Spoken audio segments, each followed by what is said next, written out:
Καλώς ήρθατε σε μία ακόμα εκπομπή της σειράς podcast Leading Thoughts.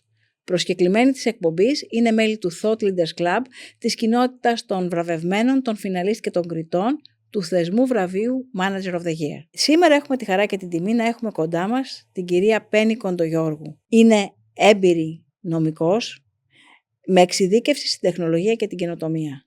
Ως partner της δικηγορικής εταιρείας Ζούλοβιτς Κοντογιώργου και συνιδρύτρια του οργανισμού Science to Business, υποστηρίζει επιχειρήσεις στην ψηφιακή εποχή και συμμετέχει ως νομική σύμβουλος σε διοικητικά συμβούλια οργανισμών που ηγούνται σε τομείς όπως η τεχνητή νοημοσύνη, οι ψηφιακές τεχνολογίες και η καινοτομία. Κυρία Κοντογιώργου, καλώς ήρθατε. Καλησπέρα κυρία Τραβλού, σας ευχαριστώ πάρα πολύ για την πρόσκληση. Ξεκινώντας τη συζήτησή μας, θέλω να σας ρωτήσω ποιες νομικές προκλήσεις αντιμετωπίζουν σήμερα οι εταιρείες που δραστηριοποιούνται στον ψηφιακό χώρο. Μάλιστα. Καταρχήν να διευκρινίσουμε κάτι, όταν λέμε επιχειρήσεις που δραστηριοποιούνται στο ψηφιακό χώρο, είναι πέρα από αυτές που λέμε τις digital natives που έχουν ξεκινήσει τη λειτουργία τους σε online περιβάλλοντα, όπως είναι οι πλατφόρμες, τα marketplaces, οι παραδοσιακές εταιρείες τεχνολογίας, cloud services. Κατά κάποιο τρόπο, ακόμα και οι παραδοσιακές εταιρείες δραστηριοποιούνται με τον ΑΒ τρόπο στο ψηφιακό περιβάλλον. Βλέπουμε δηλαδή παραδοσιακούς retailers να είναι στο online commerce, εταιρείες ακόμα της ναυτιλίας, της ενέργειας, τραπεζικός τομέας να δραστηριοποιούνται στο online banking. Οπότε με τον ΑΒ τρόπο θεωρούμε ότι το μεγαλύτερο σχεδόν μέρος της οικονομίας δραστηριοποιείται ψηφιακά. Έχοντας πει αυτό, οι προκλήσεις, η αλήθεια είναι πάρα πολλές και η βασικότερη και κυρίαρχη είναι ότι έχουμε πολυνομοθεσία. Έχουμε την Ευρώπη που είναι ένας οργανισμός στο DNA της βαθιά regulatory, οπότε έχουμε μια πληθώρα νομοθεσιών που αφορούν τις επιχειρήσεις που δραστηριοποιούνται ψηφιακά. Είτε αυτές οι νομοθεσίες αφορούν στην προστασία προσωπικών δεδομένων, στην κυβερνοασφάλεια, στα πληροφοριακά συστήματα, στην προστασία των καταναλωτών, στις ηλεκτρονικές πληρωμές, στο περιεχόμενο που μοιράζονται οι επιχειρήσεις διαδικτυακά και έχουν και αυτά τα ωραία και fancy ονόματα DSA, DMA, GDPR, NIS, MiCAR για τα crypto και τα blockchain, PSD2, πάμε στη PSD3, DMA, Data Act, AI Act. Οπότε όλη αυτή η πολυνομοθεσία καταρχήν δημιουργεί μία σύγχυση στους οργανισμούς, ποια από όλες εφαρμόζονται και με ποιον τρόπο θα εφαρμοστούν. Η πολυνομοθεσία ταυτόχρονα έχουμε και αλληλοεπικαλύψεις και πολλές φορές και αλληλοσυγκρούσεις. Πολλές έννοιες, για παράδειγμα υπάρχει η έννοια της ψηφιακής πλατφόρμας, την οποία τη συναντάμε σε δύο διαφορετικές νομοθεσίες και αυτό δημιουργεί μια σύγχυση. Δεν είναι ξεκάθαρος ο ορισμός στην ψηφιακή πλατφόρμα. Είναι ξεκάθαρος ορισμός, αλλά τον απαντάτε και σε δύο διαφορετικές νομοθεσίες από δύο διαφορετικές οπτικές γωνίες. Η μία, ας πούμε, είναι η DSA και η άλλη είναι η Platform to Business για τελείως διαφορετικούς λόγους. Έχουμε μετά θέματα τα οποία απασχολούν τις επιχειρήσεις, τη διάδραση αυτών των νομοθεσιών με το παραδοσιακό δίκαιο. Για παράδειγμα, μιλάμε για τα smart contracts και ξέρουμε από τον αστικό μας κώδικα ότι τα συμβόλαια και να ακυρωθούν μπορούν και να τροποποιηθούν. Κάτι το οποίο στα smart contracts το θεωρούμε λίγο δύσκολο. Βλέπουμε στις τεχνολογίες blockchain, που είναι μια τεχνολογία decentralized, που όλα καταγράφονται και δεν σβήνονται, πώς μπορούν να διαγραφούν τα προσωπικά δεδομένα. Βλέπουμε μετά τα ζητήματα ανταγωνισμού, πώς επηρεάζονται από τις νομοθεσίες που έχουν βγει για το ψηφιακό χώρο. Μιλάμε πώς διαμορφώνονται διαφορετικά οι αγορές, τα μερίδια αγορών, λαμβάνοντας υπόψη και το online. Όλα αυτά δημιουργούν μία σύγχυση καταρχήν στις επιχειρήσεις. Ωραία, το δεύτερο κομμάτι είναι η συμμόρφωση με τις πάρα πολλές νομοθεσίες, δηλαδή πρέπει κάθε εταιρεία, κάθε οργανισμός να βρει ποιο είναι το υπόβαθρο του regulator στο οποίο υπάγεται. Η συμμόρφωση με τις νομοθεσίες προϋποθέτει και κόστος. Πάρα πολύ compliance, πολλοί compliance officers, εκπαιδεύσεις και πολλές τεχνολογίες που πρέπει να υιοθετήσουν ως μέτρα συμμόρφωσης στα πλαίσια της συμμόρφωσης. Και εδώ να σημειώσουμε ότι οι νομικές προκλήσεις που δημιουργούνται από την νομοθεσία δεν είναι μόνο νομικές, αλλά επισύρουν και μία σειρά από τεχνικά και οργανωτικά θέματα. Για να πεις ότι είσαι compliance σε έναν οργανισμό, δεν πρέπει μόνο να τηρείς όσα λέει ο νόμος, αλλά θα πρέπει αυτά να εκφράζονται και σε τεχνολογία που υιοθετείς και σε διαδικασίες μέσα στον οργανισμό. Μεγάλη δυσκολία παρατηρούμε επίσης στους οργανισμούς οι οποίοι έχουν ήδη δραστηριοποίηση στο μη ψηφιακό περιβάλλον, στο offline, και εκ των υστέρων πηγαίνουν στο online περιβάλλον. Εκεί βλέπουμε ή συνήθως που οι επιχειρήσεις το νομικό κομμάτι για τη συμμόρφωση το κοιτάνε τελευταίο, που σημαίνει ότι έχουν ήδη διαμορφώσει τις διαδικασίες τους, ήδη διαμορφώσει πολιτική, στρατηγική, το business. Όταν λοιπόν έρθει το νομικό εκ των υστέρων, τότε δημιουργούνται θέματα του μπορεί να χρειαστεί να αλλάξει το business πλάνο σου, γιατί δεν είχε υπολογίσει ότι χρειάζεσαι μία άδεια η οποία έχει κόστος και θέλει χρόνο. Μπορεί να επηρεάσει δηλαδή η συμμόρφωση την επιλογή των προμηθευτών σου, γιατί δεν είχες βρει vendors οι οποίοι έχουν τις κατάλληλες πιστοποιήσεις. Και έτσι λοιπόν η πρόκληση η μεγάλη είναι να μπορέσουν να εντάξουν το κομμάτι του compliance στη διακυβέρνηση και να μπει μέσα στον οργανισμό τους ώστε να εκφραστεί τόσο στα νομικά τους έγγραφα όσο και στα τεχνικά και στα operational θέματα του οργανισμού. Με λίγα λόγια δηλαδή, ένα μεγάλο μέρος της δουλειάς σήμερα των επιχειρήσεων και ιδίως όσων δραστηριοποιούνται στην Ευρώπη είναι να συμμορφωθούν με το κανονιστικό πλαίσιο. Το οποίο είναι και μεταβαλλόμενο, δεν είναι σταθερό. Είναι οπωσδήποτε μεταβαλλόμενο και επίσης το ότι δεν είναι σταθερό έχει και την έννοια το ότι εκδίδονται πράξεις, όπως έχουμε πούμε, την πράξη για την τεχνητή νοημοσύνη, και εκ των υστέρων έρχεται ο regulator να βγάζει πιο εξειδικευμένες οδηγίες για το πώς θα εφαρμοστούν ας πούμε, στην παραγωγική τεχνητή νοημοσύνη, στα έρχονται και δίνουν guidelines εκ των υστέρων. Αυτό όμως δεν δημιουργεί ένα ασφαλές και σαφές νομικό περιβάλλον για τους οργανισμούς, δεν ξέρουν πώς θα αντιμετωπίσουν. Είναι πάρα πολλές οι υπηρεσίες που δημιουργούνται online. Δηλαδή, αν πάρουμε τις λεγόμενες fintech εταιρείες και τα προϊόντα που βγάζουν και οι υπηρεσίες, δεν είναι τόσο σαφές να έρθεις και να ξεκαθαρίσεις αν υπάγεσαι, αν η υπηρεσία σου είναι επενδυτικό προϊόν και άρα θα πέσεις κάτω από την νομοθεσία για τα επενδυτικά, ή είναι κρυπτονομοθεσία και θα πέσει κάτω από την νομοθεσία των blockchain. Και για όλα αυτά δεν έχουμε κατευθυντήρες. Δηλαδή, πολλές φορές είμαστε πάνω σε αχαρτογράφητα νερά για το πώς θα δει ο regulator μια συγκεκριμένη υπηρεσία και ένα συγκεκριμένο προϊόν. Μάλιστα δεν υπογραμμίσουμε ότι η Ευρώπη ήδη βρίσκεται σε μια διαδικασία να αρχίσει λίγο να χαλαρώνει την νομοθεσία της. Και μάλιστα έχουν ξεκινήσει τώρα και οι διαβουλεύσεις σχετικά με το κομμάτι του GDPR, εν ώψη δηλαδή της πράξης τεχνητής νοημοσύνης, για να δουν πώς μπορούν να διευρύνουν ή να τροποποιήσουν τους ορισμούς, ώστε να καταλαμβάνεται, για παράδειγμα, τα προσωπικά δεδομένα, να καταλαμβάνονται καλύτερα και από τα ζητήματα της τεχνητής νοημοσύνης. Άρα είναι μεταβαλλόμενο και πάντοτε η νομοθεσία, μην ξεχνάμε, ότι ακολουθεί έπεται της τεχνολογίας. Οπότε όλο αυτό το disruption που δημιουργείται με την χρήση τεχνολογίας και της καινοτομίας δεν είναι σίγουρα σε ποιους κανόνες μπορεί ενδέχεται να υπαχθούν ή όταν αποφασιστεί ή το νομοθετικό περιβάλλον μπορεί να έχει αλλάξει. Ναι. Για παράδειγμα, ένας προβληματισμός που υπάρχει τώρα σε εταιρείες που δραστηριοποιούνται στο blockchain και στο crypto είναι αν θα πρέπει να πάρουν μία άδεια με βάση το regulation για τα κρυπτονομίσματα ή την PSD2 και αν πάρουν με βάση το Payment Service Directive, και το Payment Service Directive είναι σε διαδικασία να πάμε στο νούμερο 3 να αλλάξει. Αλλά αυτό ακόμα δεν έχει γίνει και οι επιχειρήσεις είναι με σταυρωμένα τα χέρια αν θα πάρουν άδεια με βάση την υφιστάμενη, την Payment Service Directive 2, η οποία όμως σύντομα θα αλλάξει, γιατί αυτό μπορεί να σημαίνει για τις επιχειρήσεις. Μάλιστα. Να πάμε λίγο στο θέμα της προστασίας των καινοτομιών, των πνευματικών δικαιωμάτων, να το πούμε έτσι. Πώς μπορούν να προστατεύσουν οι ελληνικές startup τις καινοτομίες τους? Να ξεκινήσουμε καταρχήν και αυτό που λέμε και στις ομάδες που συμβουλεύουμε τις startup εταιρείες, καταρχήν να πούμε ότι οι ιδέες δεν προστατεύονται, διότι είναι πολλοί ξεκινάνε στη διαδικασία ότι έχω μια ιδέα να αναπτύξω ένα προϊόν που έχει καινοτομία. Αυτό που είναι σημαντικό είναι ότι επίσης η καινοτομία δεν προστατεύεται αυτόματα. Άρα λοιπόν πρώτη συμβουλή είναι οι εταιρείες startup αλλά και γενικότερα οι οργανισμοί που αναπτύσσουν καινοτόμα προϊόντα πρέπει να κάνουν πρώτα μια χαρτογράφηση, να δουν σε τι συνίσταται αυτή η τεχνολογία στην οποία αναφέρονται.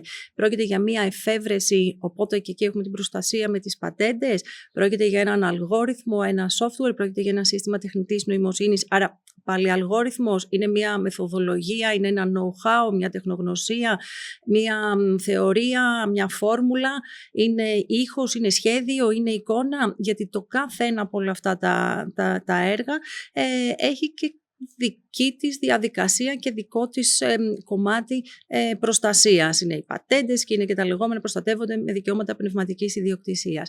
Το δεύτερο κομμάτι, άρα λοιπόν πρέπει πρώτα να χαρτογραφήσουν τεχνολογία για να δούμε ακριβώς τι είναι και να βρούμε λοιπόν τον τρόπο που προστατεύεται. Το δεύτερο κομμάτι είναι σημαντικό να δούνε πώς δημιουργείται αυτή η καινοτομία, από ποιον, πότε. Παράδειγμα, είναι ένα συνεργατικό έργο, είναι ένα co-development προϊόν το οποίο προέρχεται από πολλούς οργανισμούς, που κάθε οργανισμός εισφέρει τη δική του τεχνογνωσία με σκοπό να παραχθεί κάτι εκ νέου.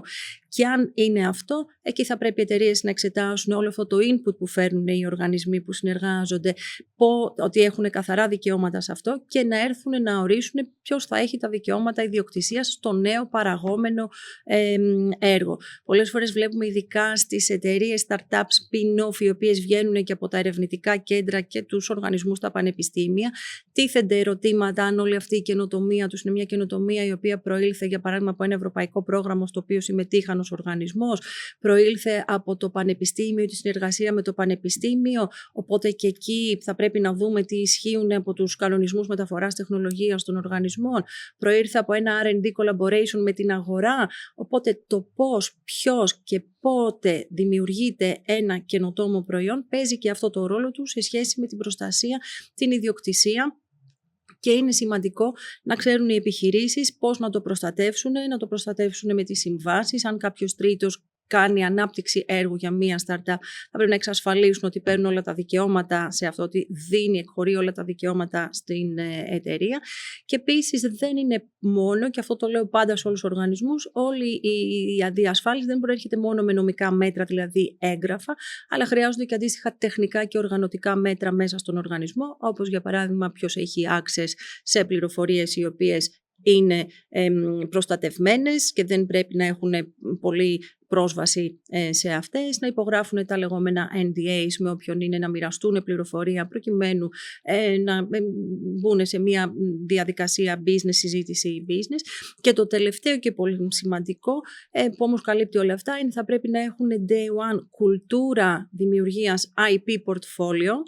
Και αυτό είναι πολύ σημαντικό να το εντάξουν και μέσα στο business πλάνο και στην IP strategy και στο IP strategy, γιατί θα χρειαστεί και χρήμα η προστασία. Άρα λοιπόν οι εταιρείες, οι startup οι οποίες θα πρέπει να φτιάξουν, θα πρέπει να έχουν στο πλάνο τους και το budget το οποίο ενδέχεται να χρειαστεί προκειμένου να προστατεύσουν την πνευματική τους ιδιοκτησία. Και φυσικά η προστασία σε ό,τι αφορά, ας πούμε, εθνικά, κοστίζει πολύ λιγότερο από το να το προστατεύσεις πανευρωπαϊκά ή ακόμα και παγκόσμια, έτσι. Σίγουρα. Αυτό που είναι σίγουρα ακριβό είναι να μην το προστατεύσεις, ενώ αυτό θα έχει στην πορεία μεγάλο commercialization value. Θα τη γραφεί, ναι. Αν δεν το έχεις πατεντάρει, είναι σωστά. Να το πάμε από την άλλη πλευρά. Πώς διασφαλίζεται την συμμόρφωση με τους κανονισμούς και την νομοθεσία των εταιριών όταν υιοθετούν νέες τεχνολογίες όπως τεχνητή νοημοσύνη, blockchain, VR, virtual reality ή AR. Το βασικό κομμάτι, αν το διασφαλίζετε, ρωτάτε πώς διασφαλίζουμε εμείς ως δικηγόροι, οι νομικοί λοιπόν πώς διασφαλίζουμε. Και πώς ελέγχεται. Και πώς διασφαλίζουμε. Εδώ να σημειώσω το εξής. Επειδή μιλάμε για τεχνολογίες, είναι πάρα πολύ σημαντικό ο νομικός σύμβουλος, ο δικηγόρος, να κατανοεί τι είναι αυτή η τεχνολογία, ποιο είναι το προϊόν το οποίο δημιουργείται, παράγεται από τον οργανισμό, σε ποιον απευθύνεται, ποια είναι η υπηρεσία, τι προσφέρει, ποιοι είναι οι πελάτες μας, ποιοι θα είναι οι προμηθευτές μας, ποια είναι όλη η αλυσίδα της ολοκλήρωσης της συναλλαγής με βάση το προϊόν ή την υπηρεσία που θα έχει ο οργανισμός, ποιοι είναι οι προμηθευτές μας, ποιο είναι το flow των δεδομένων, τι χρησιμοποιούμε ως πρώτη ύλη. Γενικότερα λοιπόν να κάνουμε μια χαρτογράφηση του project για να δούμε πάνω σε ποιο νομοθετικό υπόβαθρο βρισκόμαστε. Για παράδειγμα, μιλάμε για εταιρείες που δραστηριοποιούνται στον χώρο της πληροφορικής τραπεζικής, δηλαδή τις fintech εταιρείες. Πρέπει να δούμε αν αυτό το οποίο παρέχουν είναι κάποια δραστηριότητα η οποία χρειάζεται αδειοδότηση. Χρειάζεται αδειοδότηση, είναι μια υπηρεσία πληρωμών, είναι μια υπηρεσία σε σχέση με το κρύπτο, είναι μια επενδυτική υπηρεσία, οπότε κάθε μια υπηρεσία έχει και το δικό της νομοθετικό πλαίσιο. Άρα αυτό είναι πάρα πολύ σημαντικό, να βρούμε το ρυθμιστικό αποτύπωμα για το συγκεκριμένο project του οργανισμού, και αυτό προϋποθέτει ο δικηγόρος δεν χρειάζεται να ξέρει να έχει διαβάσει καλά το ίδιο το ρυθμιστικό πλαίσιο, όσο να μπορεί να έχει τα αντανακλαστικά, να καταλάβει σε πιο εμπορικά θέματα τι είναι αυτό το προϊόν, ποια είναι η υπηρεσία, ποια η τεχνολογία και πώς χρησιμοποιείται. Αυτό λοιπόν είναι το νούμερο ένα κομμάτι. Στη συνέχεια λοιπόν, για να μπορέσεις να διασφαλιστείς και να πεις ότι ο οργανισμός θα ακολουθήσει ένα πλάνο συμμόρφωσης, η συμμόρφωση δεν είναι ζήτημα εγγράφων μόνο, αλλά θα πρέπει όλο αυτό να αποτυπώνεται, το είπα και λίγο πιο πριν, τόσο στα τεχνικά όσο και στα οργανωτικά τους μέτρα. Για παράδειγμα, δεν μπορεί να θέλει μια εταιρεία να αποφύγει, για παράδειγμα, στις fintech που έδωσα ως παράδειγμα, να μην θέλει στην παρούσα φάση να πάρει μία άδεια για μία υπηρεσία η οποία θέλει αδειοδότηση, ας πούμε, με το κανονιστικό πλαίσιο του Payment Service Directive, και ανταυτού θέλει να δημιουργήσει το business μοντέλο της, ότι είναι μία πλατφόρμα την οποία τη δίνει ως white label σε άλλες εταιρείες, κάτι το οποίο θεωρεί ότι μπορεί να μην χρειαστεί αδειοδότηση. Αυτό δεν αρκεί μόνο να το δημιουργήσει. Αυτή η δημιουργία θα πρέπει να συνοδεύεται και τεχνικά. Δηλαδή, όλη η πληροφορία, όλα τα data θα πρέπει να δρομολογούνται με τέτοιο τρόπο τεχνικά, ώστε να αποτυπώνει αυτό ακριβώς το σενάριο. Ότι δεν πρόκειται για έναν πάροχο πληρωμών, αλλά πρόκειται για ένα infrastructure as a service. Και άρα όλα τα δεδομένα, όλη η πληροφορία, κάθε κλικ πάνω στην εφαρμογή, web εφαρμογή, app εφαρμογή, θα πρέπει να συνάδει με αυτό το σενάριο. Χρειάζονται λοιπόν οι επιχειρήσεις ένα αφήγημα. Το αφήγημα με βάση το κανονιστικό πλαίσιο: είμαι εταιρεία, αδειοδοτημένος πάροχος πληρωμών. Είμαι μια πλατφόρμα marketplace που διαμεσολαβώ ανάμεσα στον προμηθευτή και στον πολιτή. Αυτό επίσης είναι ένα πολύ κλασικό παράδειγμα, τα γνωστά marketplace που βλέπουμε. Για να μπορέσει να διασφαλιστεί με βάση νομοθεσία, δεν αρκεί μόνο οι συμβάσεις να λένε ότι εγώ διαμεσολαβώ και η συναλλαγή γίνεται μεταξύ των δύο, αλλά θα πρέπει και όλη η διαδικασία, η πληροφορία, οι υπηρεσίες, όπως είναι στημένο το όλο project, να συνάδει με αυτό το αφήγημα. Διαφορετικά οι εταιρείες δεν είναι compliant. Μπορεί να δίνουν την εντύπωση ότι είναι marketplace, αλλά στην πράξη να είναι στημένες ως να είναι αυτές οι πολύτριες εταιρείες. Έφερα ένα παράδειγμα. Άρα λοιπόν είναι πολύ σημαντικό για το δικηγόρο, για να μπορέσεις να πεις ότι διασφαλίζεις, να μπορέσεις να δεις ολιστικά το όλο project, να καθίσεις να συνεργαστείς με όλες τις ομάδες κάτω, εμπορικές, τεχνικές, λειτουργικές, τα operational, για να φτιάξεις όλο το αφήγημα μέσα στον οργανισμό με νομικά, τεχνικά και οργανωτικά μέτρα, ώστε να συνάδουν με τον κανονισμό που υπάγεσαι. Ως εμπειρότατη νομική σύμβουλος σε διοικητικά συμβούλια, πώς καθοδηγείτε τις εταιρείες σε στρατηγικές αποφάσεις που συνδυάζουν καινοτομία και ασφάλεια? Μάλιστα, εδώ είναι ένα κομμάτι, δεν θα το έλεγα δύσκολο, αλλά μεγάλο challenge για ένα δικηγόρο να είναι μέσα σε ένα διοικητικό συμβούλιο, διότι θα πρέπει καθήμενο στην καρέκλα ενός διοικητικού συμβουλίου να είσαι σε θέση ως δικηγόρος να μπορέσεις να μιλήσεις μία γλώσσα η οποία να είναι ανάμεσα στην τεχνική καινοτομία που θέλουν και ταυτόχρονα στο επιχειρηματικό όραμα. Άρα λοιπόν θα πρέπει εκ προημίου να καθίσεις στο τραπέζι των συζητήσεων, φέρνοντας τον νόμο ως καταλήτη της καινοτομίας και του επιχειρηματικού οράματος, και όχι σαν ένα πλαίσιο περιορισμών. Θα έλεγα περισσότερο σαν ένα... Ως εμπόδιο. Περισσότερο γιατί ένα χάρτη ευκαιριών. Είναι λίγο άχαρος ο ρόλος. Είναι άχαρος ο ρόλος. Να λες ότι ναι, αλλά πρέπει να συμμορφωθούμε και με αυτά την ώρα που άλλος έχει το όραμα. Είναι αυτό που είχε πει κάποτε ένας συνεργάτης: εσείς οι δικηγόροι έχετε πάντοτε ένα πρόβλημα για κάθε λύση. Έχετε ένα τρόπο να μας γιώνετε. Ένα πρόβλημα για κάθε λύση. Ερχόμαστε με λύσεις και πάντα φαίνεται πρόβλημα. Αυτό λοιπόν είναι μια μεγάλη πρόκληση για το δικηγόρο σήμερα, να μπορέσει να καθίσει στο τραπέζι της διοίκησης ως καταλήτης, χρησιμοποιώντας δηλαδή ως ένα εργαλείο την νομοθεσία ευκαιριών. Θα πρέπει να μπορεί, το λέω πολλές φορές έτσι χαριτολογώντας, να μεταφράζουμε τον νόμο σε Excel, να βάζουμε τον νόμο μέσα στο business πλάνο, να κάνουμε ένα cost benefit analysis, να μπορέσουμε να εξηγήσουμε στις διοικήσεις τι λέει η νομοθεσία και γιατί χρειάζεται η νομοθεσία, πέρα από τα πρόστιμα, τα πολύ υψηλά πρόστιμα ή την απευθείας λογοδοσία και ευθύνη, όπως είναι η νομοθεσία για την κυβερνοασφάλεια που φέρνει απευθείας ευθύνη για τις διοικήσεις.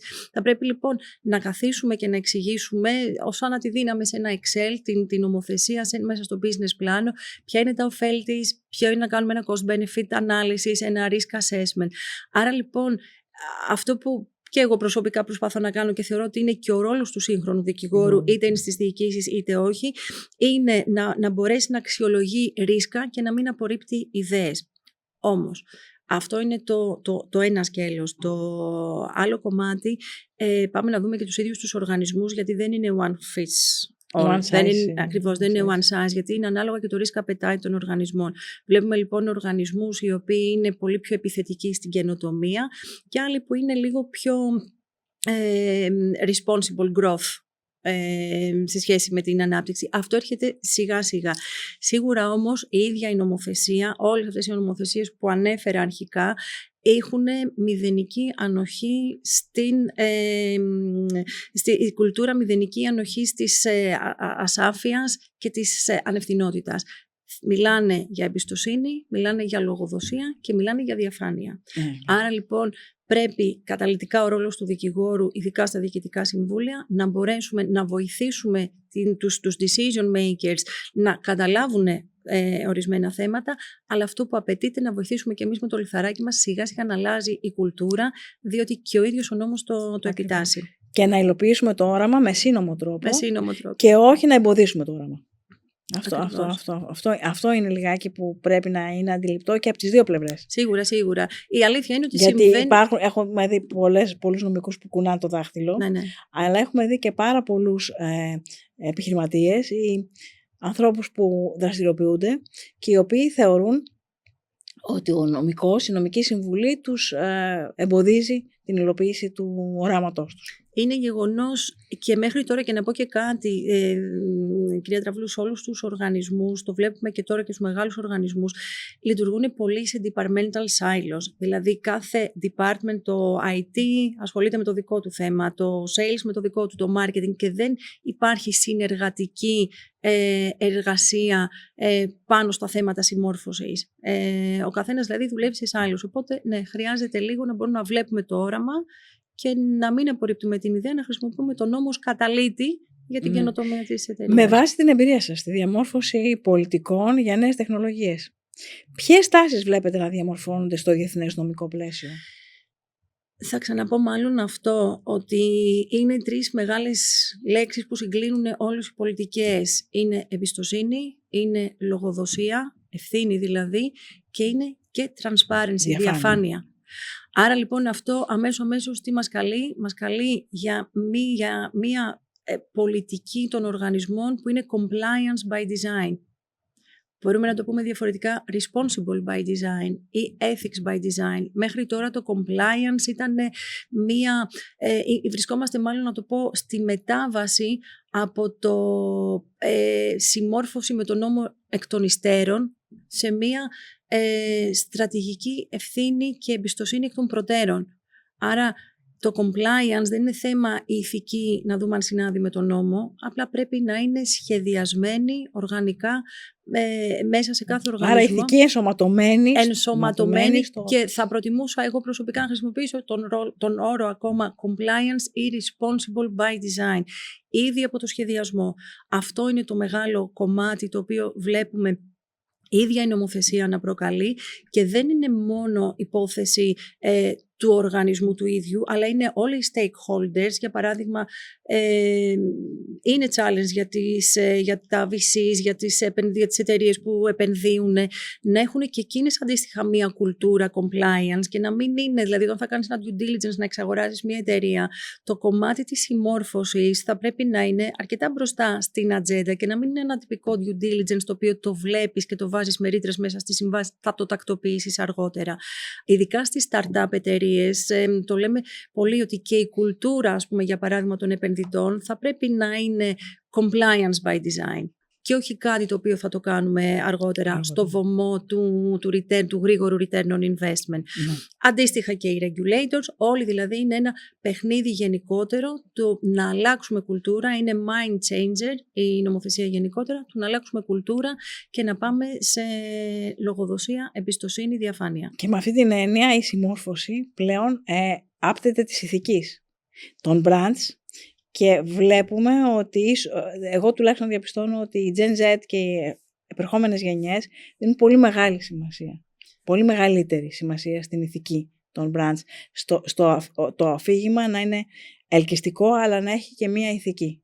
Βλέπω από τους οργανισμούς ότι θέλουμε ακόμα χρόνο. Δεν έχουμε φτάσει εκεί. Έχουμε enablers, έχουμε τη Gen Z, έχουμε την ίδια την νομοθεσία με τα αυστηρά πρόστιμα. Είμαστε ακόμα στο tick the box. Θεωρούμε ότι η νομοθεσία είναι ένα tick the box ακόμα για την διοίκηση. Έχουμε όλοι, όπως είπα, ρόλο σε αυτό και είναι η εποχή που το ανέφερα και λίγο πριν, δεν έχουμε silos μέσα στους οργανισμούς. Είναι συνεργατικά, πρέπει όλοι να καταλαβαίνουμε, πρέπει να είμαστε literate τεχνολογία όλοι, και οι νομικοί και οι τεχνικοί. Δεν είναι θέμα η τεχνολογία του IT τμήματος, ούτε θέμα υπόθεση R&D μέσα στους οργανισμούς. Είναι θέμα κουλτούρας. Να βάλουμε μια τελεία εδώ, και θα μπορούσαμε να τη συνεχίσουμε αυτή τη συζήτηση για πάρα πολλά επεισόδια ακόμα. Θέλω να σας ευχαριστήσω πολύ που ήσασταν κοντά μας και για τις πολύ κατατοπιστικές και διαφωτιστικές απόψεις που μας παρουσιάσατε και μας εξηγήσατε. Εγώ σας ευχαριστώ πάρα πολύ. Ευχαριστούμε και εσάς που παρακολουθήσατε ένα ακόμα επεισόδιο της σειράς Leading Thoughts. Ανανεώνουμε το ραντεβού μας για την επόμενη εβδομάδα.